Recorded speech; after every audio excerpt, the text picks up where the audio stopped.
This is a 3-year-old orphan girl who had cataracts.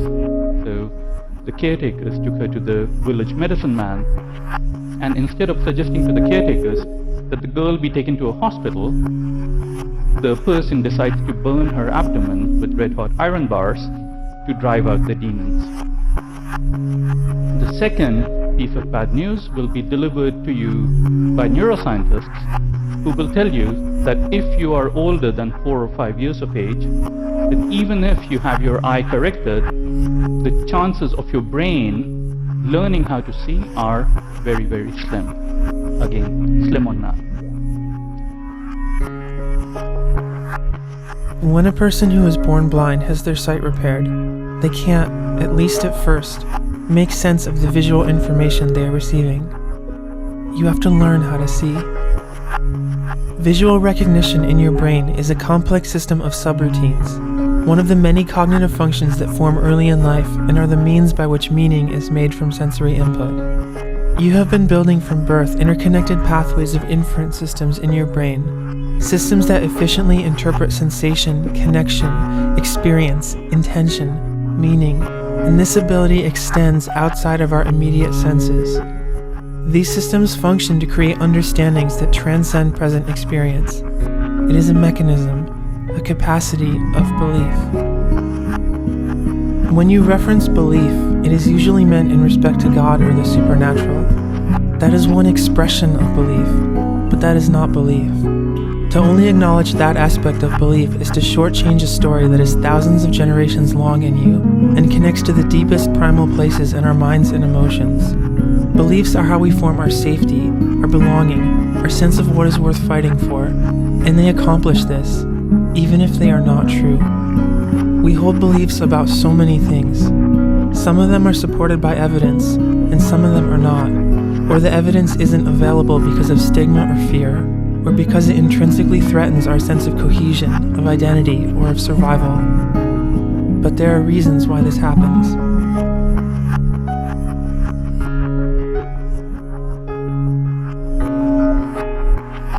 What I felt about musical worship became a secret, an internalized affliction, like being the only one who knows of some terrible disaster, of a world that is messed up from its foundation and I am the only one who can see it. Or maybe I am the one who is messed up. I had no means of talking about this to other Christians. The gravity was too much in the context of everything inside that was wrong. I spent that summer in the Adirondacks at a Christian camp called Aldersgate, my first as a camp counselor. What if you could see beyond pictures? There is a staff, a collection of talented, loving young people from all over, in motion, bonded and flowing together. And somewhere outside of this, orbiting around this body, wandering and restless, is me. I wasn't like the other counselors because I couldn't be. I was 20. I came across as playful, enigmatic, and unpredictable, a stuntman who made people smile with quiet recklessness, but I could barely talk. I couldn't sing the camp songs. I had put down the guitar with the intent of never playing again, and I didn't tell anyone there that I knew how to play. At night while the staff would have dinner together, would play games together, would be young people together, I was alone, outside pouring out my heart to God, doing what I could while I fought this. I started keeping this journal to remember summer camp, but when I started writing it went in other ways. I never intended to share this with anyone. I didn't know what I was writing at the time, just that I needed to write it down because it was too important to be lost. I fell asleep broken because of hurt relationships. I woke up sick thinking about worship. I'm afraid to talk to people because of what has become of me. I'm ruined, and I've ruined everything that's important to me. When I think about what I've done to people I love so much, it is so heavy I can't stand up under it. Mark and Liam are fasting for me, praying that God would get me through this. There is nothing I can say to describe the depth of what I am in. There's nothing I can do to heal anything now. I followed God with everything I had and got hurt down to the deepest possible places in me. My heart breaks every day. I miss my youth group kids a lot. I'm afraid to talk to them. I'm so scared about this summer. I'm so scared I might hurt them. That would finish me if I'm not finished already. I love God. I was in the bathroom praying right before chapel, telling God I love him, because I knew chapel would hurt, and it did. From my campers, I pushed aside all of my struggles and the mess I was in and focused on them. I talked to Liam. I feel like I am holding so much from him. Liam seems to have just forgotten everything and gone back to the way things were before, like nothing ever happened. That scares me a lot. It's hard to talk to him or anybody. No one knows how bad it is except maybe my roommate because he saw it happen. People here just think I'm quiet. I feel completely cut off from everyone.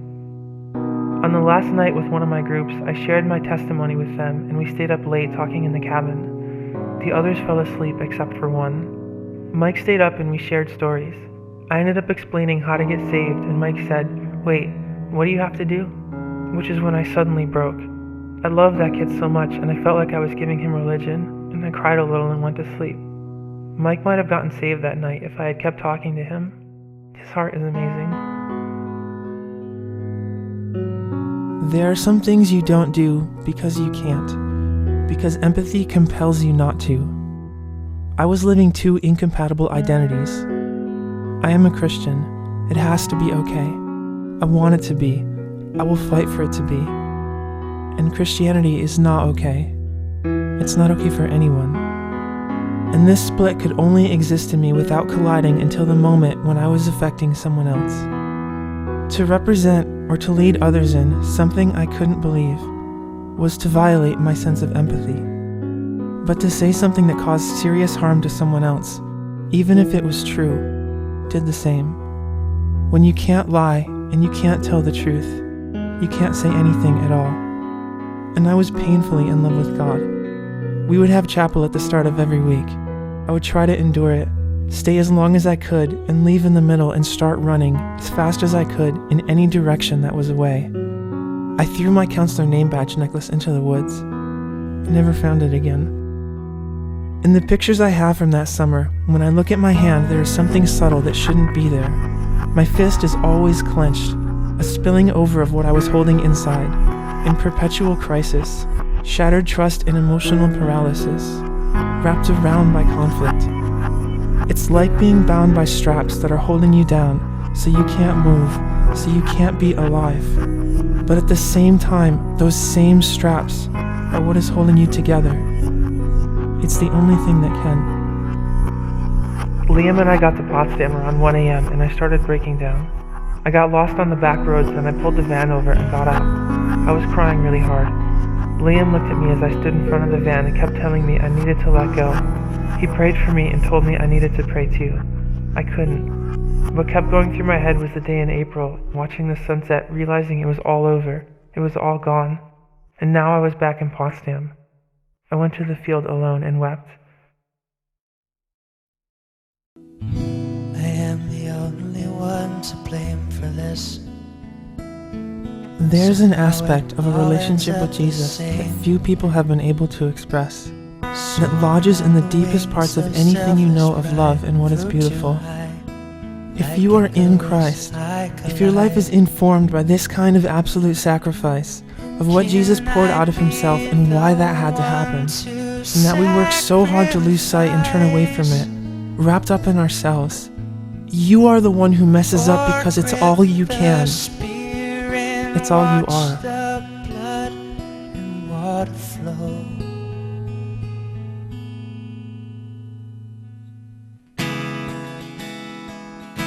Take my world apart. To keep coming back, to let yourself go and just see Christ. When you are living in this story, belief in Jesus is not stupid or shallow or weak. It is the most selfless and best of what you are and have ever been. I am the only one to blame for this.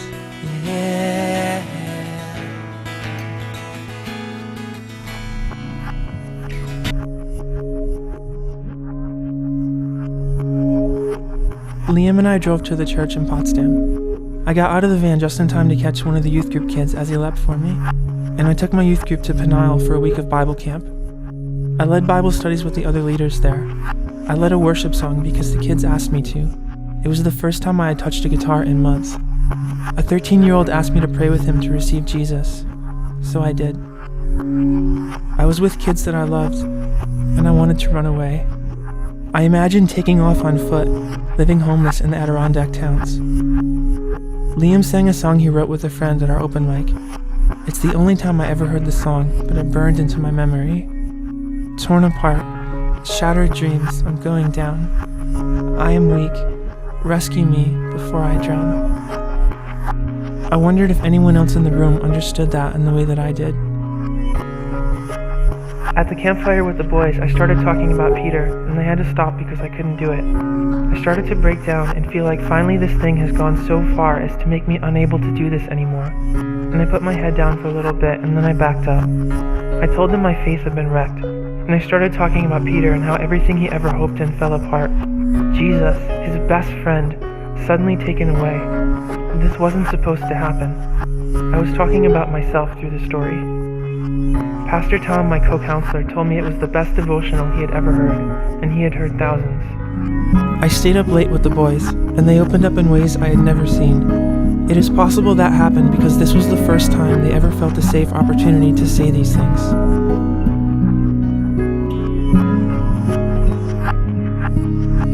Liam, who was hundreds of miles away, told me on the phone that the night this was happening, he couldn't sleep because God was telling him he needed to be praying for me. God, I don't know what would have happened if I had not come here. I can't imagine where I would be. I can't fathom the hurt, the destruction, ripping apart from everyone and everything I love. I can't imagine how my roommate is doing, the despair he's had to carry all summer. I can't understand what happened. I feel like my life defied your promises. It hurts so bad. I can't walk under the weight of a broken relationship with you.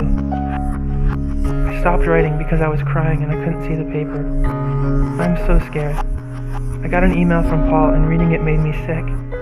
I don't want anything to do with InterVarsity. I want to focus on loving kids. That is where my heart is. My director asked me if I would give the talk and I had to tell her no because I was so empty.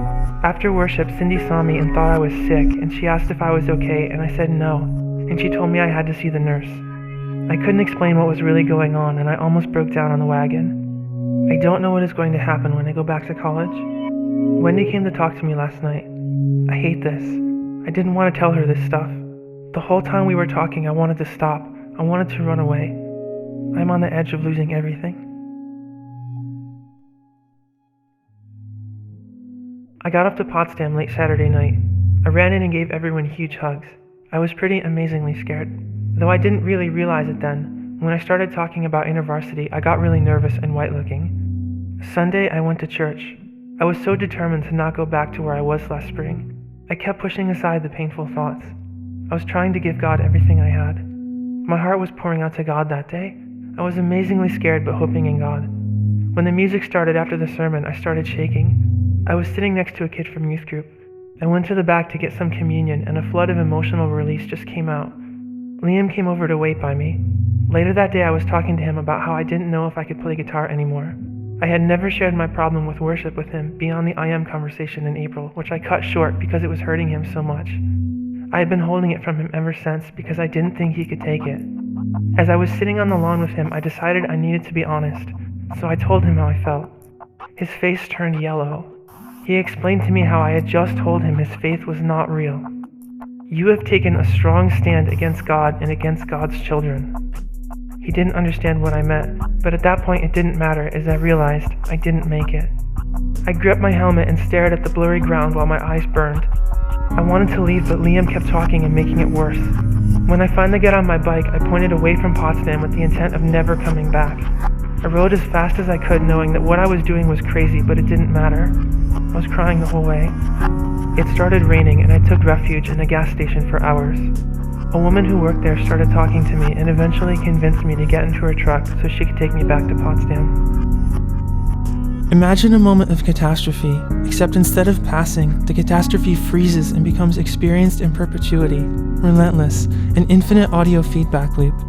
What I can remember of the fall of 2001 is endless feelings of loss and detachment, knots in my stomach, fearing church and youth group, fasting, praying, running away, breaking down every day sobbing, punching walls, having these vivid dreams that would flash through my mind for days. And through this, I kept running to the very thing that was hurting me the most.